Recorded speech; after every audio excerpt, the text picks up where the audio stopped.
Mancano pochi giorni. Con l'arrivo del Carnevale, Venezia sarà la prima città del Veneto ad istituire su larga scala le cosiddette zone rosse volute dal Ministero dell'Interno, vale a dire aree sensibili altamente presidiate, dalle quali potranno essere allontanati soggetti potenzialmente pericolosi o pregiudicati. Bisogna stare attenti che non sia un bordo della zona rossa, che poi c'è un'altra zona che diventa, tu sposti di sicurezza su un'altra area.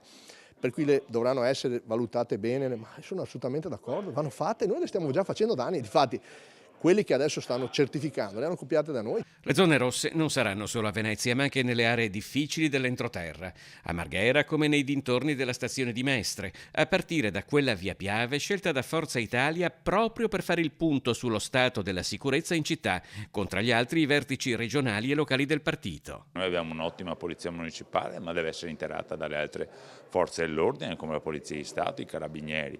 Abbiamo bisogno, c'è l'avvocato che sta parlando di una legislazione più adatta a quelli dei tempi moderni sulla microcriminalità, perché altrimenti rischi che tu prendi quello che ha commesso il reato e dopo 2 ore questo è in giro.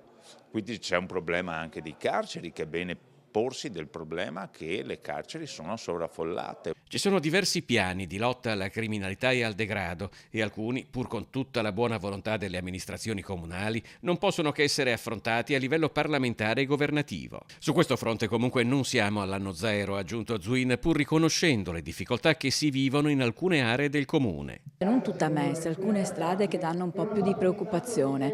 Se poi mi dici invece i territori, le città, come dice non so, Favaro, piuttosto che vediamo veramente diversità dal punto di vista della sicurezza.